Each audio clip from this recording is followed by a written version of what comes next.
వ్యక్తిని తీసేయరు. ఏ కారణం లేకుండా ఒక వ్యక్తిని తెచ్చి పెట్టరు. తప్పకుండా కారణాలు ఉంటాయి. కనుక ఆ కారణాలను దృష్టిలో పెట్టుకొని తొలగించడం గాని, కొత్త బాధ్యతలు ఇవ్వడం గాని ఇది జరుగుతుంది. ఇంత మాత్రం నేను గట్టిగా చెప్పగలను.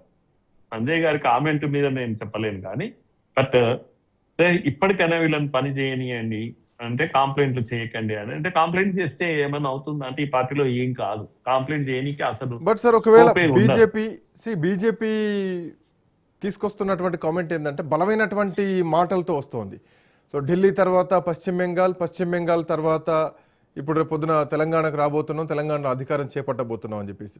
పశ్చిమ బెంగాల్ లాంటి బలమైనటువంటి ప్రభుత్వం తెలంగాణలో కనిపిస్తుంది. అంటే వాట్ ఐమ్ సేయింగ్, దీదీ లాంటి బలమైనటువంటి వ్యక్తిగా రేవంత్ రెడ్డి తెలంగాణలో కనిపిస్తున్నారా అన్నది ఒక పాయింట్. అయితే కనుక ఇక్కడ రేవంత్ రెడ్డి కంటే కూడా ప్రతిపక్షంగా ఫామ్ హౌస్లో ఉన్నటువంటి కేసీఆరే మనం ఓవరాల్గా చూస్తే కొంత బలంగా కనిపిస్తున్నారు, అవునన్నా కాదన్నా కానీ.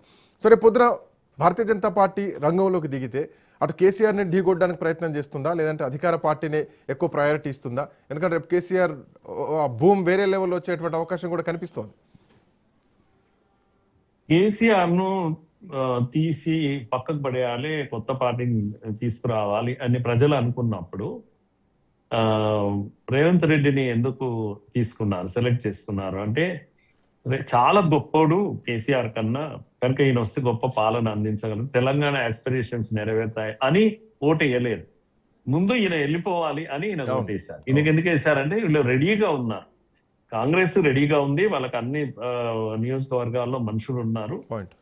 మరి బీజేపీకి ఎందుకు వేయలేదు అంటే బీజేపీ రెడీగా లేదు. ఎన్నికలో మొత్తం 119 నియోజకవర్గాల మనుషులను పెట్టుకొని మేము తయారున్నాం, మేము పాలిస్తాం అని పెద్ద వాయిస్ కూడా రాలేదు. ఇప్పుడు కూడా అంతే, కాంగ్రెస్ వేసి బండం కొట్టాలని ప్రజలు అనుకుంటే బీజేపీ రెడీగా ఉండాలి. మరి ఉండకపోతే కేసీఆర్ దిక్కు, ప్రజలకు వేరే మార్గం లేదు. డిఎంకే అన్నా డిఎంకే అన్నా డిఎంకే ఎన్నేళ్లు చూసాం.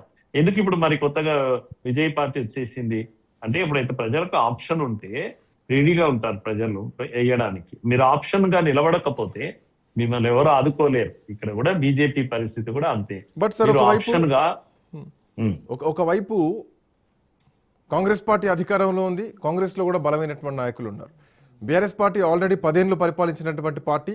అటు కేసీఆర్, కేటీఆర్, హరీష్ రావు చాలా యాక్టివ్గా ఉన్నారు, ప్రతిపక్షంగా అధికార పార్టీనే ముప్పు తిప్పలు పెడుతున్నటువంటి పరిస్థితి.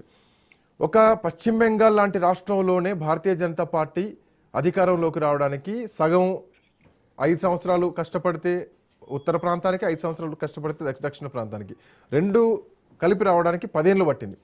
తెలంగాణ విషయం తీసుకుంటే ఇప్పటికే ఉత్తర తెలంగాణలో మాత్రమే భారతీయ జనతా పార్టీ కొంచెం బలంగా ఉంది, దక్షిణ తెలంగాణలో అసలు ఏమాత్రం పట్టులేదు. సో ఇప్పుడు భారతీయ జనతా పార్టీకి అంత సామర్థ్యం ఉందా? సో ఈ తక్కువ కాలంలో పూర్తి తెలంగాణను స్వీప్ చేసేటువంటి అవకాశం కనిపిస్తోందా? మీరన్న ప్రశ్నకు బెంగాల్ లో పోరాటం చేసి గెలిచింది బీజేపీ. పొలిటికల్ వార్ కనుక అది డైరెక్ట్ గా మమతా బెనర్జీతో పోరాడింది బీజేపీ. ఇక్కడ తెలంగాణ తెలంగాణలో పరిస్థితి, కేరళలో పరిస్థితి ఏంటి అంటే క్యాడరు పోరాడుతూ ఉంది 50 ఏళ్ల నుంచి, ప్రాణాలు అర్పించింది క్యాడర్. కార్యకర్తలు చాలా బలంగా ఉన్నారు. లీడర్లు, కార్యకర్తల బేస్డ్ గా ఉండాల్సిన లీడర్లు ఆ పోరాటాన్ని ముందుకు తీసుకురావడంలో ఫెయిల్ అవుతున్నారు తప్పితే పోరాట చరిత్ర బెంగాల్ కన్నా తెలంగాణకి ఎక్కువ ఉంది, కేరళకు ఎక్కువ ఉంది. కేరళలో అధికారంకి రాలేదు, తెలంగాణలో కూడా అధికారంలోకి రాలేదు. కనుక అధికారంలోకి వచ్చే అర్హతలు అన్ని ఉన్నాయి. మీరు కేసులు, పోలీసు కేసులే ఆధారంగా చూస్తే, లేకపోతే ప్రాణార్పణ అనేది ఆధారంగా చూస్తే ఎక్కువ ప్రాణాలు అర్పించిన కార్యకర్తలు తెలంగాణలో ఉన్నారు.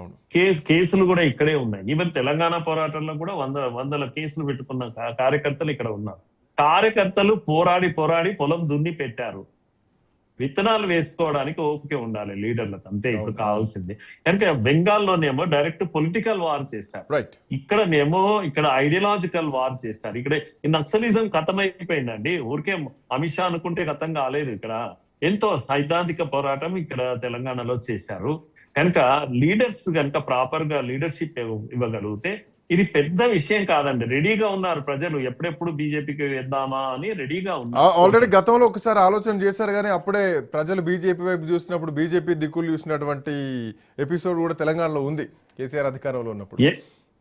ఎగ్జాక్ట్ గా చెప్పారు. అవును, వీళ్ళు అవును. తయారుగా లేరు, లీడర్స్ తయారుగా లేరు. ఎవరికి వాళ్ళు వీళ్ళు ఏమనుకుంటున్నారంటే నేనే ముఖ్యమంత్రి అవుతామని అనే పద్ధతిలో ఉన్నారు. అది ఒక్కటి వదిలేసి రైట్ సార్. ఎవరో ఒకరు అవుతారు కనుక